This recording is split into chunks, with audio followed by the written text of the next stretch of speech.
Each year, Microsoft Research hosts hundreds of influential speakers from around the world, including leading scientists, renowned experts in technology, book authors, and leading academics, and makes videos of these lectures freely available.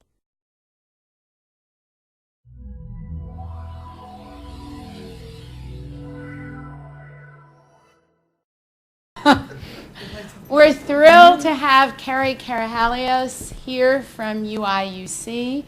She's actually here on average 1 day a week, but we're thrilled to have her giving a talk here today on text and tie strength. Okay, well, thank you so much for having me. I gave a talk here in July, and so I didn't want to give the same talk, so I'm not going to talk about our negotiation or table work. So if anyone wants to talk about that later, I would love to discuss that with you. Today it's going to be more narrow and a little deeper on text and tie strength. So basically, there's three things I'm going to cover in today's talk. One, why we care about tie strength, how we even found the problem that we wanted to solve, how we compute it, and then once we compute it, what do we do with it? So this image, which doesn't look the way it's supposed to, but imagine this is a stone with text carved into it. It's considered one of the oldest pieces of text out there. It's from 3300 Sumeria. Very likely it's probably somebody owes somebody money or something like that. There's some debate over what is text and what isn't text. But a lot of what we're working on right now is looking at mass quantities of text. This is regarded as the first piece of writing. However, as soon as you get online, text starts looking a bit different. So in this case, many of you probably, it looks stretched and it's missing some colors, but it's good. We get the idea. So this is IRC. How many of you remember IRC? How many have used it? Okay, so that's, this is actually Usenet through Netscape. This is email. This is actually how, when I first started, typing actually, I would actually just type mail into the Unix box. So lots and lots of text. Social media is not new. People seem to think that it's this new thing with Facebook. First email was sent in the 60s. That's social media. Usenet, even in the 80s, about 20 gig of data per day going through Usenet. That's all social media. And there's so much text associated with it. Even in 3 and 2.5D worlds, there's text going through it left and right. So there's lots of text out there. At this time, actually maybe slightly before this time, web pages looked a little bit like this. This is the first research group I was ever in, and I couldn't find my very first web page. Wayback Machine didn't go back to 93, but it had standard gray background, very, very grainy photo. Hadn't even occurred to me back then to consider photoshopping it. I was just so glad to get those bits, into the network and on the screen. We actually pulled an all-nighter building a camera to do that. But one of the reasons I bring this up is because web pages have changed a lot from then till today. So this was our group. This was me right here, undergraduate, looked kind of different. But a typical web page back then looked something like this. So even though, and this is not 93, this is past 93, and this web page, just to be honest, it has been updated since then. I think it was updated in 2008. But the general theme and schema is the same. People would have their bookmarks up here. They would have, things for searching. They would have their friends. They would have photos. What's kind of funny about this when you look at this now is that you look at something like Facebook, and everything that you see people sharing they share on Facebook. So for example, with social media. So bookmarks, we share bookmarks using Delicious. We share photos using Flickr, Picasa, all these different things. We share news. If we don't already, it's only a matter of time before we start sharing everything we buy online with other people. So if there isn't a startup that does that, there will be one soon. And then again, friends. The friend link that used to be very typical on pages in like the mid-90s looked something like this. People would literally list their friends, and it's very, very similar to this articulated list that we see on Facebook today. So you probably wouldn't list a friend that didn't have a web page because people couldn't click on it and get to the link. So one of the points that I wanted to make with this is that relationships, people articulated relationships even in the mid-90s before what people think of social media sites today. And in many ways, like I said already, a lot of the things that you could share that people chose to present on their own, they chose to disclose, chose to volunteer, are in many ways what Facebook is providing right now. So you have your friends, you have people share photographs, like I said, I really think people will share shopping soon if they don't already. And you share conversations. And again, people disclose this personally. And one of the other nice things about something like Facebook is you don't need to know HTML to use it. I still remember that first night in '93 where I was like looking at the NCSA website trying to figure out what this HTML thing was because our advisor wanted us to have a page up by the next day. So I gave you like a small like just tour in time about how something might look like mid-90s, how it might look today. However, we can also sort of take a slight detour geographically, not just in time. So one of the things that so the medium didn't change just over time. It also changed geographically. As an aside, I just want to say that 30 years ago, we had about 1 million words archived at Brown in text. Today, with the internet, we have about 100 trillion words. As I think it's as of May 2008, as stated by Peter Norvig. So just the difference in the amount of text we have to work with today. And one of the reasons that I mention this is because what we're trying to do is we're trying to understand relationships using text. And we're also trying to understand how people use text to explain and explore their relationships. So, like I said, I'm going to take a slight diversion. Instead of traveling through time, I'm going to travel through space right now and look at specifically how do rural and urban people use social media differently. The reason I think this is a really important topic is because whenever you read about this, you never ever read about rural areas. It's primarily about urban areas. It's been like this historically, unless you talk to comm people who love to study rural areas. But till now, you just still don't see that much about it. Communications researcher, sorry. So this first thing I'm going to introduce deals with that. So this is like an operator in an early telephone unit. The reason I'm intrigued by this topic is because I was really young. I lived in my mom's village. It was a very small village of, at the time, roughly 800 people. Now it's about 300 people. And there was one telephone in the entire village, and it was in a tavern slash cafe. They were kind of, hybrid at the time. Still are. But what really amazed me was that I would go to the tavern every Sunday afternoon. People might, from your name, they probably realize it, but not from your accent. This was in Greece, yes, right? Yes. In the Peloponnese? In the Peloponnese, actually, in a small village 10 kilometers outside of Argos. Uh-huh. And every Sunday afternoon, I would go to this one cafe and wait for a phone call from my dad, who was in the United States. And whenever I would go there to receive this call, about 20 other people would show up to listen to my half of the conversation as entertainment. TV didn't start until 5 o'clock. But this was a very common phenomenon in villages. And one of the things I want to stress is that, again, social media is not new. There's a telegraph, there's a telephone, and people do use it differently in rural spaces than they do in urban spaces. Then my grandfather actually got the very first civilian phone in the village, but with nobody to call, it was kind of useless. So the end result was that people would show up waiting for calls from the US at our house. So it was still kind of social, but in a different way. To take that back to the United States, there were more phones in rural areas in the United States before 1920 than after 1920. And people in rural areas used phones very differently. They loved having these party lines, which are almost like token rings. It made them feel safer. And actually, when the telecoms actually tried to make them change that, they got really, really upset, and they tried to bring it back. So there's this huge fight between telecom companies and rural telephone users. So what do I mean by rural in the United States? Because we were looking at this primarily at the United States. A rural town is a town with less than 2,500 people, not connected to a metropolitan area. So Urbana, where I live right now, is urban. It has about 40,000 people, and it's within 2.5 hours of Chicago. So you can see that it's a very conservative estimate. This is the definition by the U.S. Census Bureau. What does connected mean? Connected means like within 3 or so hours from a big metropolitan area. Oh, so really pretty far away then. Yeah. Just so you get an idea of the U.S. Oh my, these colors may not. Apparently that just wouldn't exist. Really? Well, Interesting. also in 3 Greece, hours. because 3 hours. Yeah, that's true. Europe. But in Greece, maybe because the ferry goes in 2 days. But Yeah. So I want to show you that the slides actually look much nicer on my screen than they do here. But in the United States, there's about 24% of the population is rural. In the world, it's about 50%. So this is not a population we should ignore. And this is just, oh, good God. This is a light map of the world. Oh, it's supposed to be. It's, yeah. So what this is supposed to show you is it's supposed to show you, just in general, just where there's electricity, where there's light. And it's a very small percentage of the world. It's actually quite shocking when you start thinking about it in those terms.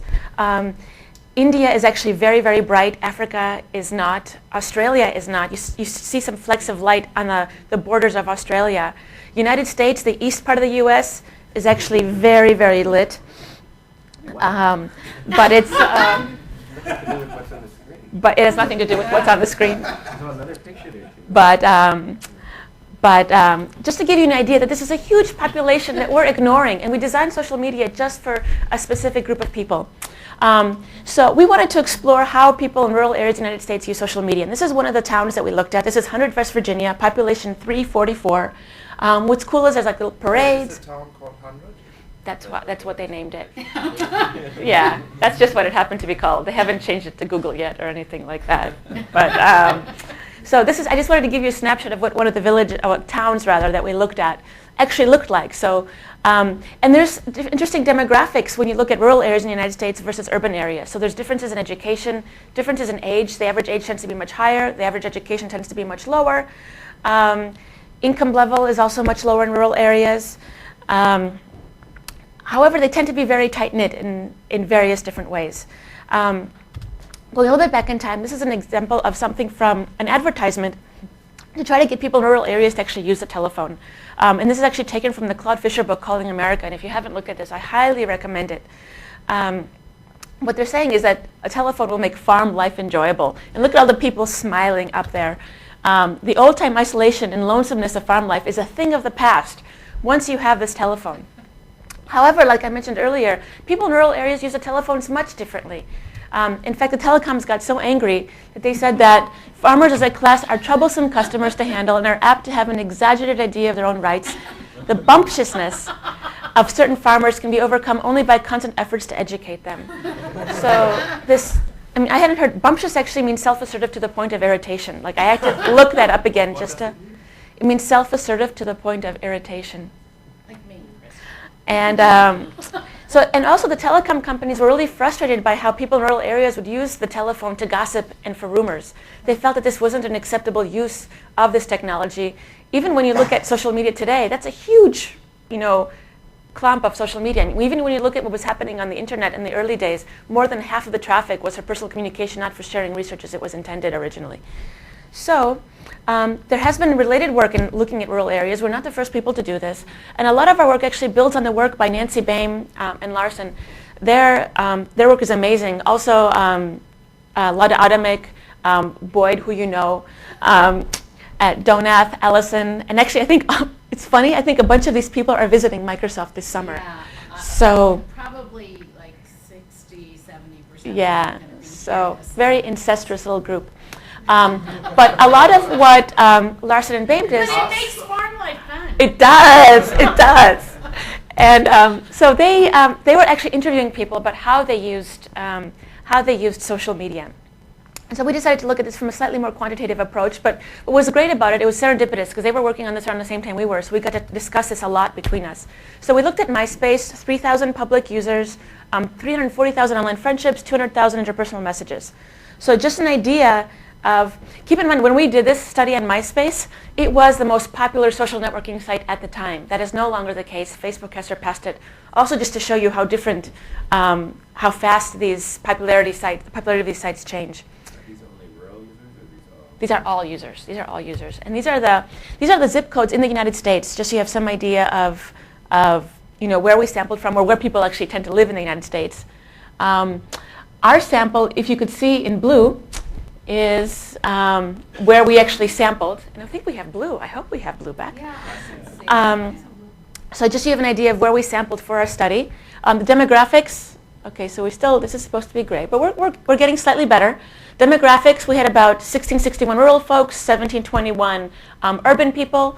MySpace ID, basically your ID gets... Was that automatic, or did you bias your sample to get more rural? It just, that's what happened. So it was roughly the same. So it's a quarter of the population, but it was half of the MySpace users. So we actually, no, we actually looked at the census report and looked at what rural areas were. So we looked at we sampled a certain amount from rural areas and a certain amount from. So you did. That's what Christian just Oh, said. I'm sorry. I'm sorry. I'm So sorry. you tried to get half-half. Yeah. So we didn't say, we're going to choose this. We had a bucket of rural and a bucket of urban, and we randomly sampled from those two buckets. I'm sorry. Okay. Yeah. So the MySpace ID is much larger than the rural because when you log in, the first person who's going to log in is going to be user 1. The last person to log in is going to be user something million or what. So you can see that people in rural areas logged in much, much later. Also, what's interesting is days since login, the rural is 4, whereas the urban is larger. And the ages were roughly the same. So it's about a 20-year-old crowd. So do you know what percentage? Did you already say what percentage of the users are urban? Like, I mean, in your sample, that's this. This is what is in our sample, You yeah. know what it was overall? Overall, we don't know. We don't know overall, no. But that's an excellent point. So we had 5 hypotheses, and these hypotheses were informed by. Wait, can you go back? So the urban Yes. people go much less to MySpace because the rural days since Right. logon is 4 and the Mhm. urban are. Right, they may rely on it more to have fun on the farm. But so it's a weird. This seems very strong because for Facebook, the average time for login is 20 minutes or something like that. Isn't it? Yeah. Keep in mind, this was done in 2007 on MySpace, Yes. and the differences are quite. They're quite large. They're quite large. I can go into that into more detail later if you'd like. So we had 5 basic hypotheses, and a lot of these hypotheses were built on from face-to-face moving to the digital world. So one, in face-to-face environments, literature suggests that people in rural areas have fewer friends and comments, that there are more women using social media in rural areas, that there are more private profiles as opposed to public profiles. Friends are geographically closer, and that there's a preference for strong ties over weak ties. So we decided to explore these 5 hypotheses using our data set. So the first one, rural users will have fewer friends and comments than urban users. And I'm going to go through the section really quickly just to get to the rest of the talk. We substantiated that. It turns out that there are fewer friends and comments in rural areas versus urban areas. 2, females will account for a greater proportion of rural users than urban users. We substantiated that as well. So gender distribution in the rural is 51.5% female, 40.6% female in the urban. Where did the hypotheses come from? They came from the sociology literature. So basically we looked at the theories from what it is for face-to-face interaction. And we wanted to see how many of those face-to-face interaction theories apply to immediate environment for interaction. So a lot of it was taken from Nancy Baim's work, a lot of taken from earlier work. So not only are there, it actually teases out to more females in many different ways as well. In terms of friendships that male have, 64.5% of them are with females. Friendships that female have, 57.5% of them were with females. So these numbers actually is kind of odd, but there's a prevalence for women to be on these sites over men. Hypothesis 3, rural users will have their profile set to private at a higher rate than urban users. We found that to be the case as well. For rural people, 31.5% was private, only 25.1% was private in urban areas. It'd be interesting to see how this changes now that all these interfaces keep changing their policies without telling you what's private and what's public. It's plus minus how much in standard deviation? I don't remember, You've but got I can get. something like 3,000. Yeah. So this is significant. Yeah. So the chi-squared is just the. Right. But I mean, she's got a sample of over 3,000 people. Yeah. So you would, I can email you that number. I mean, take the square root of 3,000. Is it easy to set the privacy on or off Right. in these things? I mean, some of these systems are. Yeah, so that's actually an excellent point. The reason is it's you have to set it to private. When you first get here, it's public. So the rural people actually go out of their way to actually set it to private, whereas many urban folks don't. Things have changed recently. If you've been following like all the talk about what's going on at Facebook, there's a huge controversy over that, about opt-out versus opt-in. There's definitely a huge controversy. Does anyone know what fraction of Facebook users actually pay any attention to that controversy? I don't know. So the numbers aren't out there. The head of Facebook claims that everyone wants more publicity, but without any numbers, it's hard to know. It's just sort of one person's statement. And when there's incentives to advertise, the more people you have public, the better it is. So it's really hard to know. Again, just to emphasize privacy a bit, our 4th hypothesis is that rural users' friends will live much closer than urban users' friends. Again, this was also substantiated. They are clustered closer to home. So about 88 miles versus 200 miles. So what? How did you get that information? Did you ask them? Did you So profiles surmise? have a hometown, and then you can see where they're. So this is. You're believing what they say. Yes, there's this assumption that they're honest and that we're believing what they say. So this is a snapshot that just shows you, urban versus rural, and like where friends might be. And so one of the interesting things here is that there's really very little overlap between like the urban and the rural folks. The rural is actually like, very much in the center, but if you look here in this cluster where we are right now, you look here in these clusters, not so much overlap. So it really leads us to think that perhaps there's two MySpaces, one rural and one urban. And also the country may be as divided online as it is offline, which is something to think about, especially when we're designing technology. Also because when a lot of this technology came out, people thought that this would change the world. People thought that the telegraph would make wars end because people communicate, so there'd be no more war. When the airplane came out, people thought that there would be no more war because people could just drop bombs, and who would ever do that because everyone would just die. Same theories came out when the internet came out. They were like, well, we have the internet. There won't be any war anymore. It can't even unite the country just yet. So we're still working on it. Hypothesis 5. Compared to urban users, rural users' distributions of friends will preference strong ties over weak ties. We got stuck at this point. We couldn't prove this, and we couldn't disprove it. So this actually led to our next area of research. How did you define strong ties on? Excellent question. Excellent question. So many people define strong ties in different ways. Some people define a strong tie online as somebody that you have talked to once. Some people say you have to have talked to them 10 times. Some people have to say reciprocal conversation. So I'm actually going to get back to that question in about 10 slides, if that's okay, because it leads into. Once is a strong tie. What's a weak tie? Exactly. There are no weak ties in that. That's why there's a problem, and that's one of the problems we wanted to address. So, but what did we learn from this? One, rural people do use social media. They like it very much, and from interviews, they want to use it more, but they don't trust people. So they want to build they want something to help them trust people, and they do use it differently. So, one of our theories is we want to build interfaces that that actually build for incremental trust. How do you do that? And we also want to build interfaces to introduce people better instead of just having a friend suggestion, but saying why you might want to introduce this person to somebody else. But, yes? Your previous slide, was that a hypothesis or a statement? No, that's a statement. Okay. Yeah. So when we interviewed people, they really, really wanted to friend more people, but they were just terrified. Whereas people in urban areas just aren't as scared. But going back to the fifth hypothesis that Butler elaborated on, a preference for strong ties over weak ties, what exactly is a strong or a weak tie online? It's very, very hard to measure. Sociologists have a very clear idea of what it is face-to-face because a lot of them spend 2 years living in a village and actually documenting every single conversation that they see around them. And they have clear distinctions between what is and what is not a strong tie or a weak tie. So in that sense, we actually wanted to explore this idea further. What is a strong tie and what is a weak tie online? And we decided to use Facebook as our medium for this. So one thing that's very interesting about Facebook here is that in Facebook, somebody's either a friend or not. So for example here, this person's a friend. However, my husband looks the same on Facebook as this lady that tried to sell me a dog. So it's very binary. You're a friend or not a friend, and there's nothing in between. So there's this very interesting dynamic between, what is a friend in Facebook. There's something like the best friend, right? I think there was some applications where you can choose, order your 10 best friends. A lot of these things would make people really angry, but yes.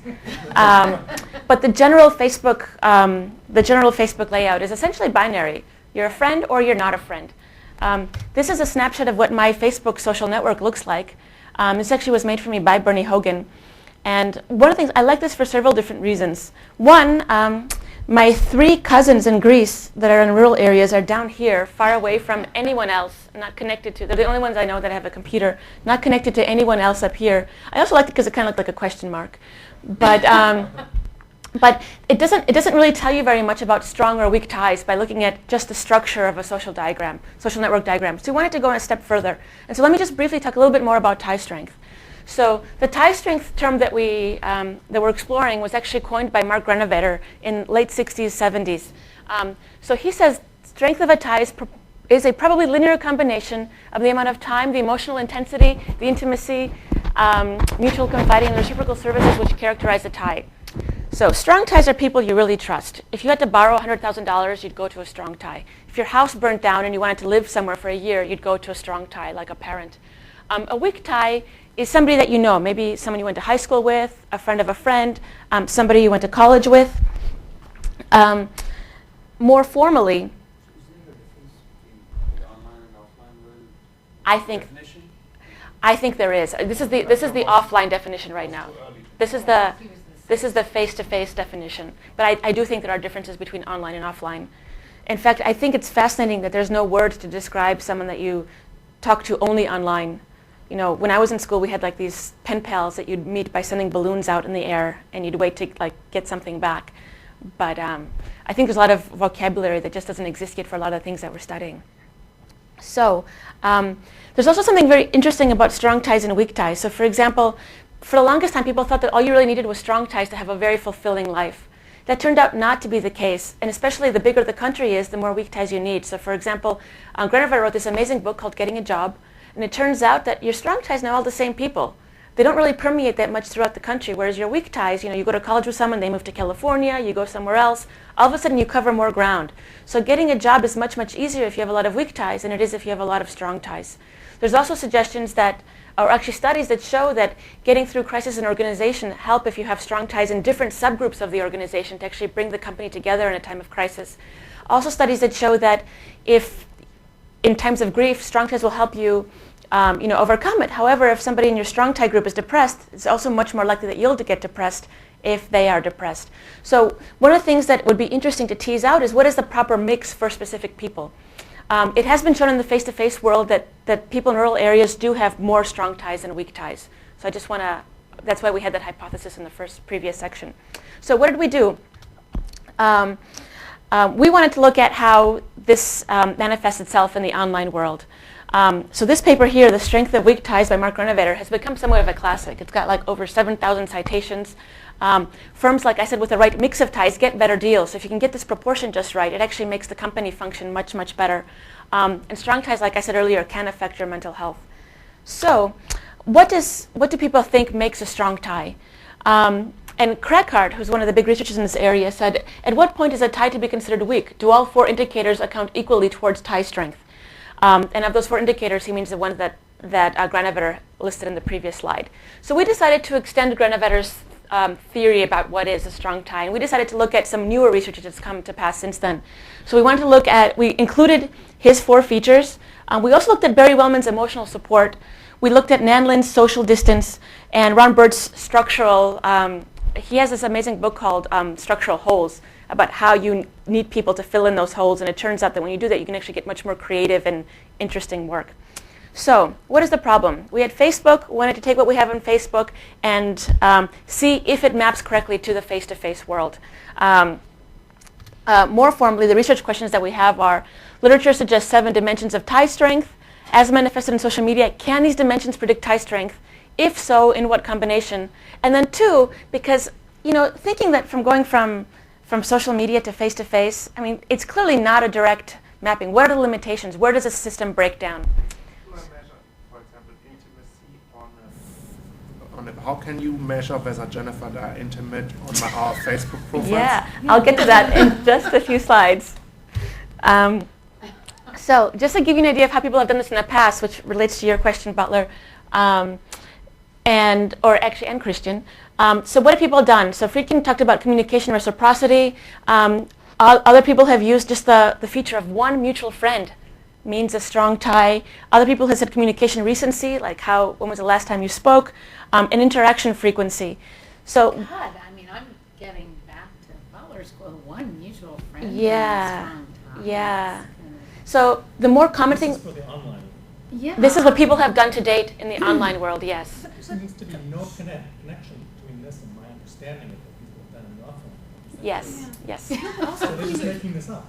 I think people are using a proxy. And I think if you're the first one to do it, and if people don't care or don't know, then they just let it slide. I have a question. So the frequency, I don't see any connection between frequency and ties because Yeah. you end up talking to people you need to talk, not the people you Yeah. want. So I will talk to my assistant much more than I'll talk to my husband Exactly. on email. So in that, mostly because I'm either late or missing something or should have turned something in or need to sign something. Right, you need to. Exactly. You need it and you want it. It's a- Yeah. So it's a. In the sociologist's case, they were trying to, in the earlier, the offline world, the strength of the tie was sort of had a functional utility later, Mhm. right? I mean, gave you some benefits later or something or the other. Are we trying, I mean, is there any effort to? Yeah, yeah. So I can tell you what we're trying to do, and I can tell you what other people are trying to do. So people are trying to figure out how to recommend friends to you if they think it might be a strong tie versus a weak tie. But there's advertisers really want to know who might be a strong tie or who is a weak tie in your, and with all the data mining going on, it's people also want to predict relationships. So the general rule of thumb, what most people are doing right now is they look to see if there's been at least 10 reciprocal interactions. And that's what we did in our study for the rural urban, but we found that wasn't the best mix. So we decided to just try to see what else we can do. So we built a model. And it turns out if you just use the idea of having just one friend, you get pretty much 62% accuracy of a strong tie versus weak tie using our data set that I'm going to explain in a little bit. Whereas using our model, you get about 88% accuracy. What is accuracy? So basically what we did is we brought people into the lab, we came up with a number, and then we And then you ask. and then we asked them, yeah. I have a question for you. Yeah. Is what you're looking, are you thinking of the definition? So when I think of definition of strong tie, I think of someone I love, someone I trust, that's my definition. But is that the definition that you're actually looking for in the online? I mean, I think maybe the word strong tie in the online setting. Yeah, Maybe yeah. a different No, you're definition. absolutely right. So that's we're implying the same definition as in the offline world. And we want to see if it manifests itself in the online world, and if so, how, and But where it even breaks. in the offline world, there are, I mean, when you go and ask somebody to do the validation, people of different ages, people of different demographic groups, in general, I would imagine, would have very different definitions for Yes. themselves of what Yeah. is a strong tie. And that's right? actually why it makes it even difficult for sociologists to define it. Right. So even when you look at Grunewetter's readings, he hints at a continuum between strong and weak tie, but he never actually explicitly states it. So if I'm So it's not even a binary thing. Yeah. It's if I'm in a small town and sort of I'm just the only one who's really interested in politics and I'm a Democrat and there's another person who's really interested in politics, he's a Republican, and the two of us discuss vehemently. If you would ask us whether we have a strong tie, I would say, no, I hate this guy. yeah, that's very likely. But you would probably, all your sociological, you might even argue, well, maybe, but if you look at it a little bit more abstractly, you have a strong tie. Yeah. Also, I mean, there's a strong hate tie as well, so we can Yeah. get into Right, that a little so- bit. Yeah. But, But- if you, what I wanted to say is people may have strong ties which they don't perceive as strong Yeah, ties. yeah. And like in our village, that was so similar. Like you sat at one tavern if you were one political party, and another one if you were another, and you did not cross the street. And yet, Would you borrow $100,000 from this guy? Borrow, sure,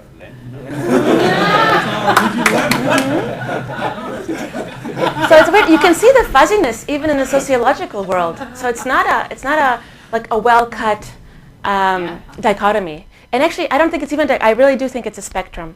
Well, of course it's a spectrum, but the question I'm curious about is how much content does it actually have? No, that's a very good point. That's a very We good don't point. know is the answer. We don't know. No, we're trying to find out.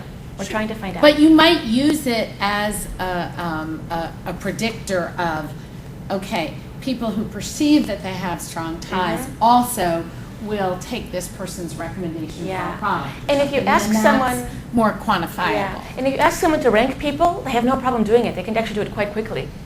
So people have this internal model, but I think everyone's internal model is very different.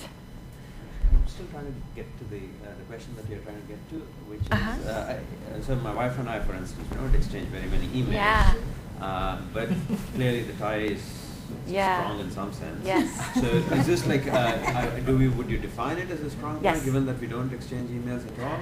Or That's an excellent question, and I'm glad you brought that up because I'll show you why it will classify it as a strong tie, and the model does do that. okay. So I'll get to that in It just. is a strong tie. Yep. So the notion of a tie is not a function of how much online We didn't tell people interaction anything there? about online interaction. We just brought people to the lab and said, how strong are you to this? How strong a connection do you have to this person? So what we did is we built a Grease Monkey application. We put it on top of it. We asked people some specific questions. Specifically, we asked them, how strong is your relationship with this person? And we actually used this, this ranking up here for a simple linear regression, just so you have an idea of what we did. We also asked them, how would you feel asking this person to loan you $100 or more? The reason we changed it from $100,000 is because when you have a bunch of students, nobody has $100,000. How helpful would this person be if you're looking for a job? How upset would you be if this person unfriended you? And if you left Facebook from their social site, how important would it be to bring this friend along? This is actually a pretty interesting statement given what happened to Friendster and what happened to MySpace, even from when we switched to Facebook. But primarily for this talk, I'm going to focus on this very first question. How strong is your relationship with this person? So what did we do? We had 2,184 assessed friendships from 35 university students and staff. So this is a pretty small N. And we came up with a set of over 70 features that we used to actually build our model. So just so you know, about 23 were female. On average, the people had about 150 friends. I don't have the time in this talk to describe every single... Friends, is this friends on Facebook friends, yes, yes. And I can't describe all the indicators in detail, but I'm going to give you an overview of what we collected and what we mean by intimacy. So for example, here, intimacy, what we did is we looked at participants' friends, friends of friends that were similar, days since last communication, while intimacy words. So this actually brought up a lot. So in terms of doing simple natural language processing, trying to figure out which words like love or hate are intimacy words. So if you were to write Jennifer to answer your question, like, are you guys intimate? We actually got into people's inboxes because we brought them into the lab so we could see which intimacy words they used. So we could bring a general, intimacy index between people. Were people together in a photograph? Miles between hometowns. So I actually thought that being together in a photograph would be a sign of a strong tie. It turned out to be negligible, like not to matter whatsoever. So I'm still trying to figure out, I have some theories about why that is, but I haven't, substantiated them. No, but like at a conference, people take Yeah. pictures of people Yeah, together. and also It's it's a social signal. You're going to put up a photo of someone that you want people to know that you were there with, and people might already know that you're already with your husband or your. I'm in many photos with Jennifer because I usually take photos of her and she takes them. See, that could be another reason. But we really thought that by looking at the tagging that being in a photo together would be indicative, but it's not. In terms of other variables, a sample of some of the intensity variables are friend-initiated wall posts. No, I think really if you could figure out whether I took a picture of that person, that might be much more relevant. Actually, with some of the new cameras, I know you can use GPS. I don't think you can log into your camera yet, but I think you're absolutely right. I think if I took a lot of photos of a person over and over again, that would probably be indicative of some relationship between the two people. Today that's all happening on phones. Yep. Once Yep. you include phone data with this, then you get closer to actual strong. Yeah, yeah. Actually, it would be interesting to tease out, like mobile photos also from just any photos to get the intimacy from there. That's an excellent idea. So you have 70 of these Features, things yeah. that you pick out from all the Facebook data that you can mine. Yeah, And then you try to figure out which of those are how predictive exactly. of the answer to those questions, and in particular the answer to the The question. first one, yes. How close are you to this person? Exactly. Whatever it was. So did you do a training set and a test set? Or? We did a linear regression. So for that, you don't need to do a training set or a test set. What you do is you just do it on your data set, and then you can actually look at the results. So some of the intensity variables that we have here, social distance. In the early sociological definition, social distance usually means social class. How rich are you? Are you of the elite? Are you not? We could not get at that data from Facebook, so we had to come up with our own proxy. So we used age difference, number of occupation differences, educational difference. Number of occupation. Yeah, so if someone had listed that they had 10 jobs versus somebody who's only had 2. I see. And then we looked at political difference. So the political thing is actually fascinating that you bring. Politics comes up a lot in social media sites. Mm-hmm. It's actually also fascinating to look at politeness in politics and rudeness in politics. Reciprocal services, this is exchanging what happens on the wall, and games that people play together. Emotional support, and this is coming from Barry Wellman's work. We looked at positive emotion words and negative emotion words. These are really hard to quantify, I just want to say. So it took us about 6 months just to come up with these indicators. structural. This is coming to Bert's work. Groups in common, mutual friends, interests. And then duration, days since first communication. So Madhu, I want to address this one to you. So it turns out that, like you said, me and my husband don't talk to each other on Facebook. And it turns out that strong ties actually use many mediums for communication, whereas weak ties predominantly use one. So for example, I will talk to my husband on the phone, over email. Hopefully I'll see him face to face occasionally. But I have never sent him anything on Facebook, not once. However, he was the first person I friended on Facebook. So this feature of days since first communication ends up being very, very strong in the model. And that actually brings him up as a strong tie because of it. So it's interesting, when you put all of these things together, there's really no monopoly on one specific thing. But there is some power, when you build a model from it. All these features are things you get from online or some of them you got from users? They're all online features. Like how many jobs you've had? So people list occupations in Facebook. And again, we assumed that they were truthful. So again, literally what we did, just to show the simplicity of this, it's just a linear regression where we have a constant, then we have all the features that I described to you. Then we have a combination of all the features to see if there's interactions between the features. And this N feature is actually quite interesting. What this N is, it's almost like a page rank of people. So for example, if I friended Jennifer, but Jennifer has friended Christian, then there's some connection between me and Christian through Jennifer. So we wanted to bring that into the model. So that's some kind of a centrality measurement or something. Yeah, you can almost think of it as a kind of page rank in a sense. Yeah. Okay. So I don't understand.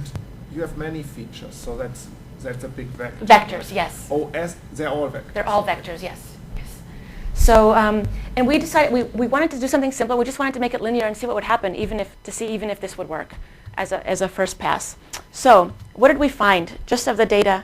And this actually also looks nicer on my screen. But as an overview, I've listed only You should give us your slides, and we should just go through them. Yeah. So I've listed the top 3 features for each of these categories that we've listed. So again, like I mentioned earlier, there's really no monopoly on one or the other. But it's fascinating to me how intimacy plays such a huge role in this. And a lot of the other stuff, like structure, that's very typical. Is kind of smaller. Again, the power of this model is when you bring everything together, not when you just separate things one at a time. But this really just goes to show you that just having one reciprocal communication or 10 reciprocal communications does not really give you that much of an insight into what is tie strength. So we had 70 plus variables. That's kind of a lot. And also, if you want people, yes? How do we pick the 70 plus variables? The individuals. We advertised at the university. We sent out flyers and emails, and we just hoped that people would show up. And you didn't try to compensate for the sample bias? No, it's so hard to recruit in Urbana that we were just grateful if anyone walked into the door. So because there's so many variables, if somebody wanted to do an approximation of this without using all the variables, it turns out with the first 15 or so, you can actually get about 50% of the power of the model. And so that's one of the things that we did for the next part of what I'm going to talk about. That's kind of surprising that you can only get 50% from the first 15. Yeah. I mean, that's, Wouldn't you just by pure chance, if you had infinitely many variables, get 100%? If you completely overfit, yes. Yes. So how do you know you're not overfitting? That's an excellent question. So one, if you look at some of our R-squared values, and if you look at, that gives you some indications of what may be going on. It's not definite. It's not definite. I can tell you that we started out at one point having many, many more variables and less variables. And after about a year of work, this is the combination that we found to work best. We also compared this using other different models, and it turned out that this linear regression actually worked much better than other models. It would be interesting to choose 35 Microsoft people and see whether this... Yeah. Yeah, do you want to do that? I would love to do that. Unfortunately, we don't have Facebook accounts. So it'll be a little harder. I don't use it. But yes. So are these numbers just the coefficients on the regressor, or are they the coefficients times the mean value, or what exactly? These numbers are the, let me remember. This is the coefficient. Just the coefficient, yes. Just the coefficient. Carrie, with questions, we can go until 12. So. Okay. So where does this break? Because in many ways, I think that that's the more interesting part of this study as opposed to when it works. So this is an example of where it breaks. Yes, this friend is an old ex. We haven't really spoken to each other in about 6 years, but we ended up friending each other on Facebook when I first joined. He's still important to me. We were best friends for 7 years before we dated, so I rated it where I did. I was actually even thinking of rating it higher because I'm optimistically hoping we'll recover some of our best friendness. Hasn't happened. So it turned out this was a very common scenario. In relationships, there's like a breakuper and a breakup-ee. More often than not, the breakuper wanted something higher, rated something higher, whereas the breakup-ee voted something almost 0. Very common scenario. Another scenario that breaks is when people use the system differently than we expect. Because like we said, we assume honesty. You're not always going to get honesty on Facebook. In this case, they said we were neighbors for a few years. I babysat her child multiple times. She comes over for parties. I'm pissed off at her right now, but it's still 0.8. Her little son, now 3, also has an account on Facebook. We usually communicate with each other on Facebook via her son's account. This is our one mutual friend. So this is actually kind of off for several different reasons. One, you have to be 13 to have a Facebook account. This child, who is 3, has a Facebook account, and they communicate via that as a proxy instead of using their own accounts. So there's really no way that the model could address that. So why do we care about this? Hypothetically speaking, you could do some interesting privacy interfaces if you knew something about tie strength. So hypothetically speaking, let's say you wanted to separate your photo album and you didn't want everyone to see the same photos. Using something like this, maybe you could split up what people in your strong tie see versus what people in your weak tie see. Then you can let people drag things back and forth to have them, get the more detail in there.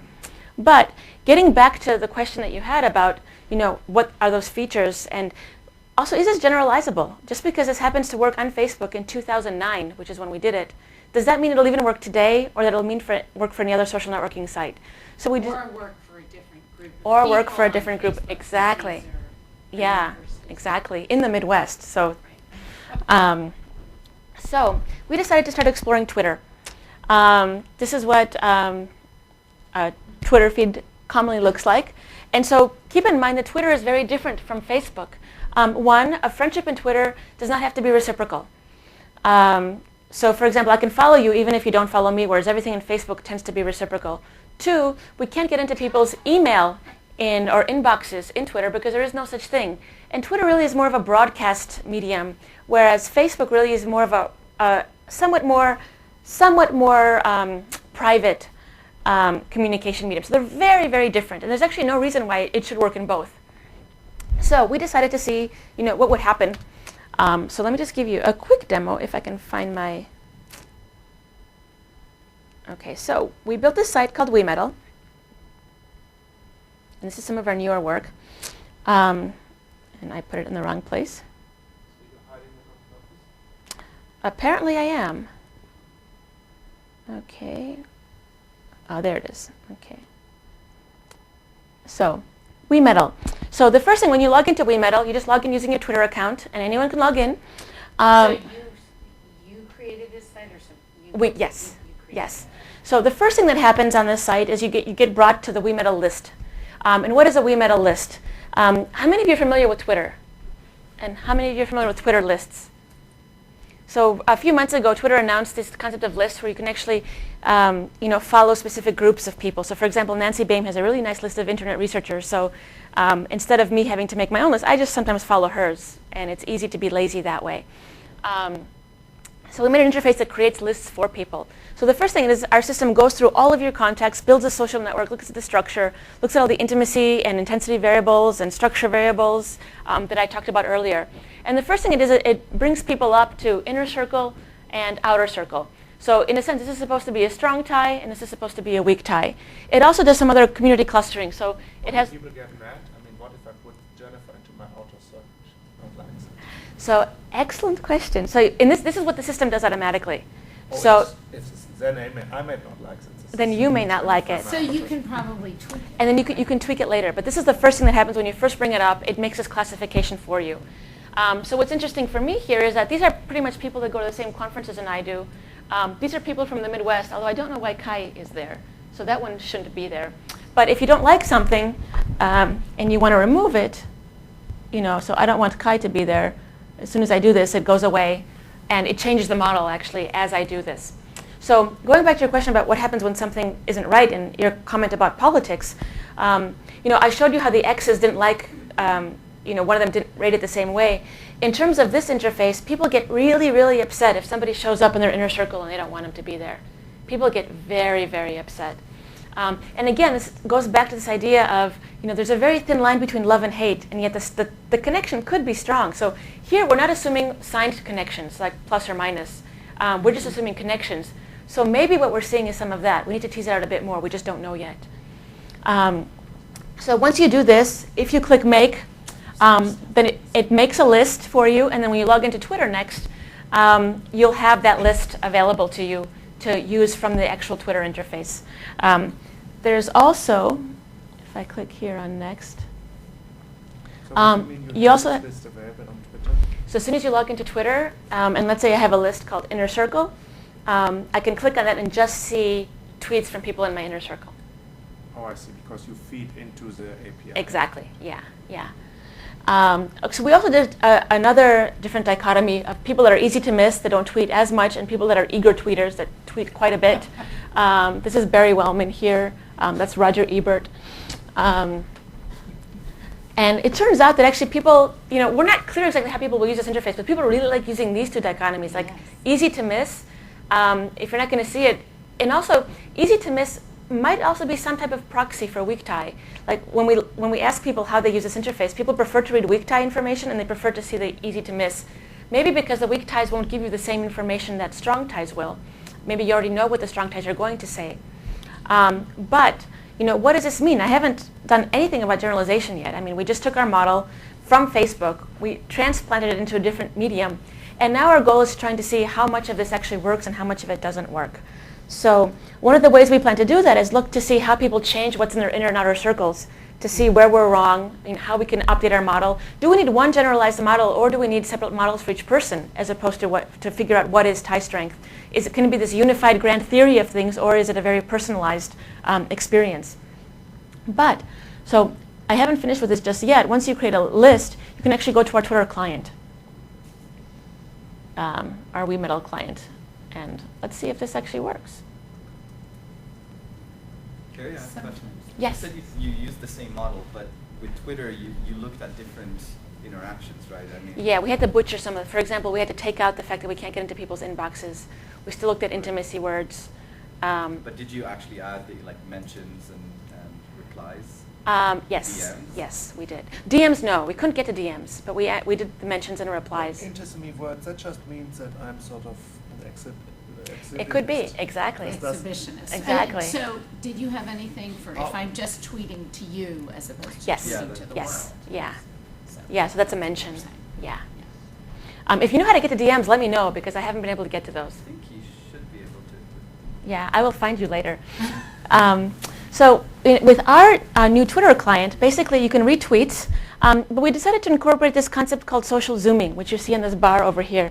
So you can move this to your inner circle or to your outer circle and re-explore how you want to read the tweets. So for example, right now I see all tweets. As you start going to the extremes, it starts filtering them out. So for example, if I go here, these are just my inner circle people, and I'm not sure why Kai is there. But maybe because all of the people that actually I friend have also friended Kai, so it makes it, it was showing up. Yes, it was. Yeah, and this is one of my students, and this is part of his dissertation. This is Eric Gilbert. And so this is like a mention. So for example, this is going to these three people. So that implies actually a connection between them when we build the social network. And then you can also move to the outer. Well, you can try to move to the outer. So in this case, these are people that are more weak ties. And again, there's many more of them because I have such few. And also one of the things that you notice is some people tweet a lot. Yes. And so we decided to add a collapsible mode so that if you collapse here, it chooses like a distinctive tweet from each of these people and then tells you that, look, there's 4 more or however many more there are. But the idea being that, sometimes when you get there and you see like 50 tweets from, Barry Wellman or Roger Ebert, it can be a little overwhelming sometimes. What's distinctive? I'm sorry? What is distinctive? So distinctive is, sometimes it's the first tweet, depending if we can't find anything discriminating between them. Sometimes if the words looking through like a CentiWordNet search are of a higher importance value, then we'll put that.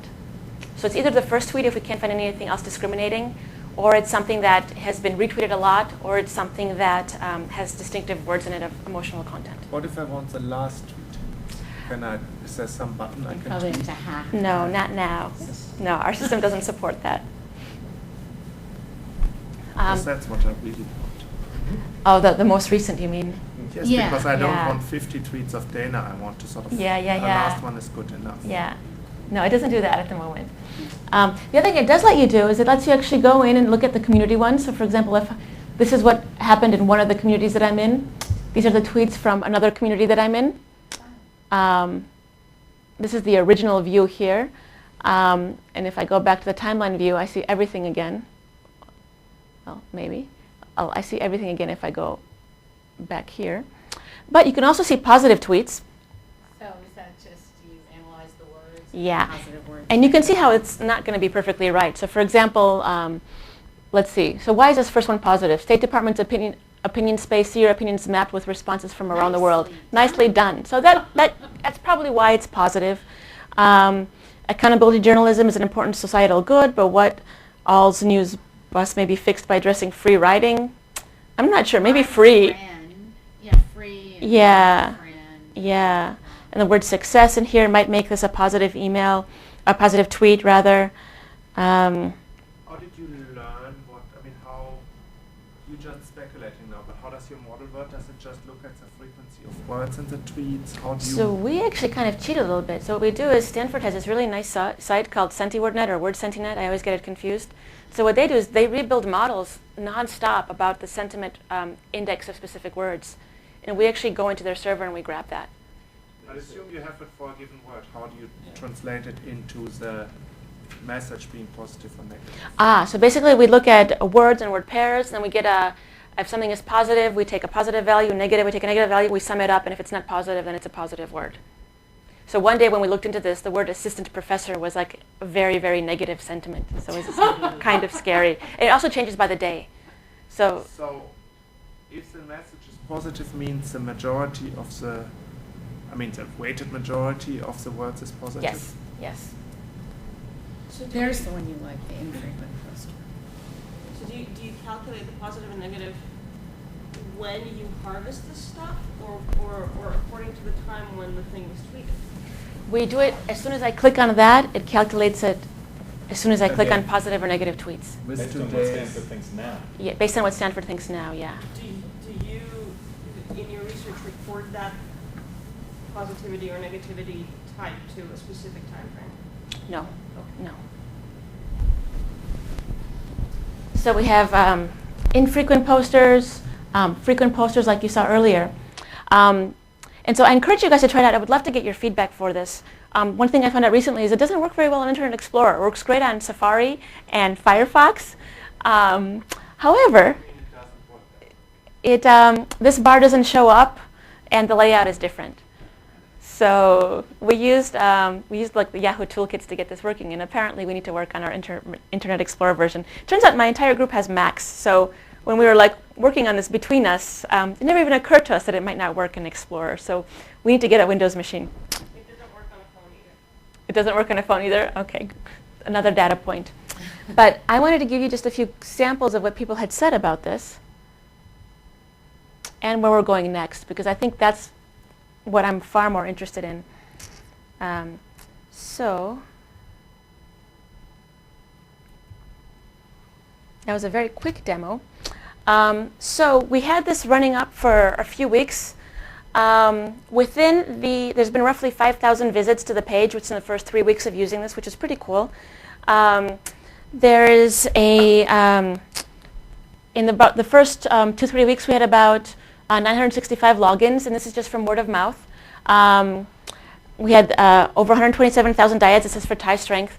And this error rate, this is a little misleading. Basically what this is how often people to date have changed what the strong and the inner and outer circle from our interface. And If I just make my inner circle a bit bigger, is that considered an error for you? yes.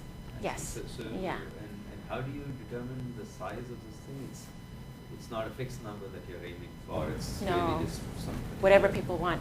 That said, I No, mean, but when you start off in an open, is there a threshold? How do you determine, or do you, I mean, if your threshold tells that my inner circle has 100 people, you put 100 people? with a threshold that we use, yes, we have a fixed threshold right now. This 9% means that 9% of the little tiles that you put up there got dragged. Yeah, yeah. So several different things here. This is not a perfect approach, which is our next step is actually to interview people one-on-one and figure out what they're doing. So for example, hypothetically speaking, just because something says inner circle and outer circle doesn't mean that's what somebody's going to use it for. They might say that, you know what, I'm going to put all of my female friends in the inner circle and put all of my male friends in the outer circle. Just because we tell people how to use an interface doesn't mean that that's how they're going to use it.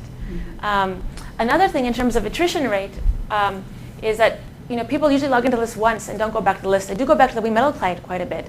But once they use the list once, they don't really change it that much. So do they just stop caring after a while and just use it as is, even though relationships do change? Also for error rate, if people don't realize that you can change something, they're not going to change it. So I think that this number is lower than it really should be. Declare somebody to be part of my inner circle, other people get to know what I've declared. Yeah. So there's public pressure on this Exactly. to maintain a certain. Yeah. If you could have a private list also. So if you make the list public, there's a lot of social pressure to do something that you may not want to do. Study error rate as a function of whether it's private or public? No, because our system actually makes them just public right now.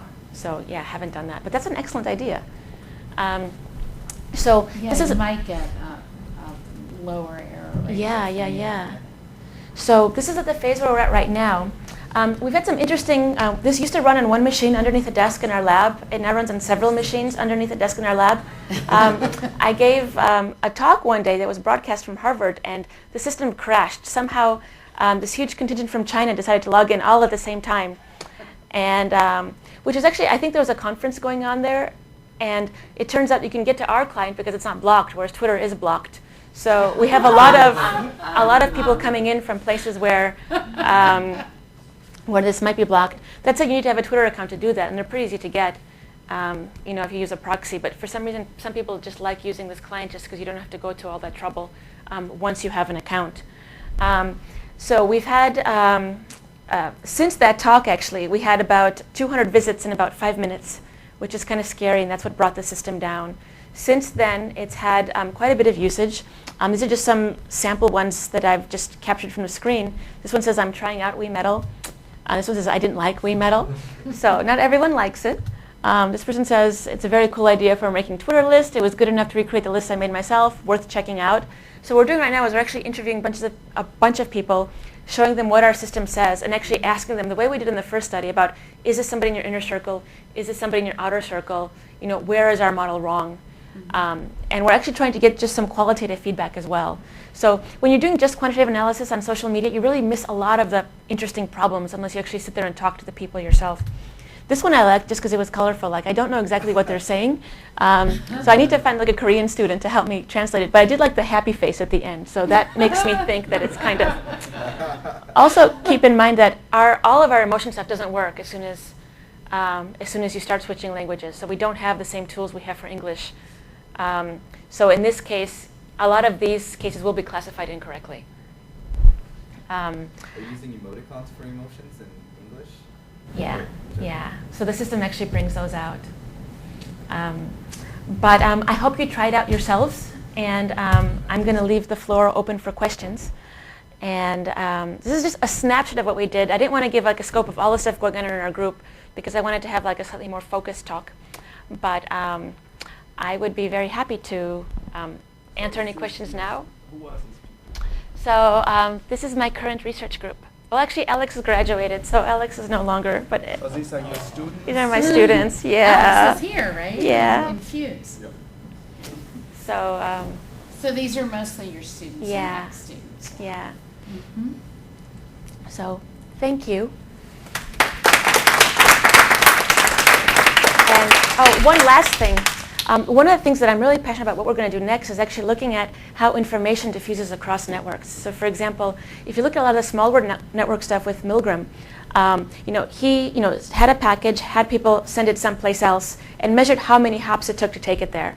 Nan Lin, who I mentioned earlier, he did some amazing work where he did some similar small world studies, but on a city-by-city basis. So what he did is he had a package to someone, they had to send it in the same city. And what he found was that in the beginning, people would send it to weak ties, but the very last hop was a strong tie. We want to see, using these models, if they work correctly, what is the most efficient path to get through using tie strength as a variable. People really haven't looked at it as much on networks that you can get to online. But in terms of what is it, so a lot of the information diffusion stuff going on with networks today has been primarily about finding, looking at centrality, looking at degreenness, looking at who are important people. And what's fascinating too is a lot of research that's just coming out right now is showing that it's not about centrality or being in the center of a network. It's having people that are really gullible following you that will get something really out there and and dispersed into the world. We want to see if we can find any correlation between tie strength and seeing how information can diffuse throughout networks. So that's where this work is going. But if you have any ideas about that, I'm all ears. So we have a first pass at it, and we're collecting data right now to see how well that works. We also want to see how this stuff changes over time. Like Twitter is not that old, so it's hard to see how these things change. Also, Facebook is not that old. And another thing is you've probably noticed is that we had people that were average age of 23, 25 in our study. I would love to see the difference between someone who's 40 or 50 or 70 using Twitter versus somebody who's 20. So for example, in a lot of our interviews, a lot of the subjects would say, my grandmother's appalled at the photos I have up. So clearly the grandmother logs into Twitter. But it would be curious to see just the difference in dynamics between age groups, because I think that there's still a lot to be done there. And so is LiveJournal one of your social media networks or sites that you're pursuing with your study? We haven't for this particular study. We have used LiveJournal for a different study, which I think is quite interesting, where we actually looked at sentiment analysis in LiveJournal, and we can predict the fall of the S&P to 0.4% of a standard deviation using the sentiment of the crowd. Wow. And that actually was an interesting project because it started out from watching Alan Greenspan on The Daily Show, where he said if I could predict the mood of the people, I could do a better job, regulating the market. And Tetlock, he's this professor at UT Austin who does amazing work. What he did is he looked at Wall Street Journal posts of experts and their take on the market. And using sentiment analysis, he actually made some predictions about the market. So being in the world of social media, we're like, why does it have to be experts? Why not a housewife or a student? Don't they affect the morale of the country, of the world? So we looked at over 1 million blogs on LiveJournal. And we used that. We came up with something called an anxiety index based on sentiment. So the reason I asked about it is because, first of all, it is that old. It's over 10 years old. Yeah.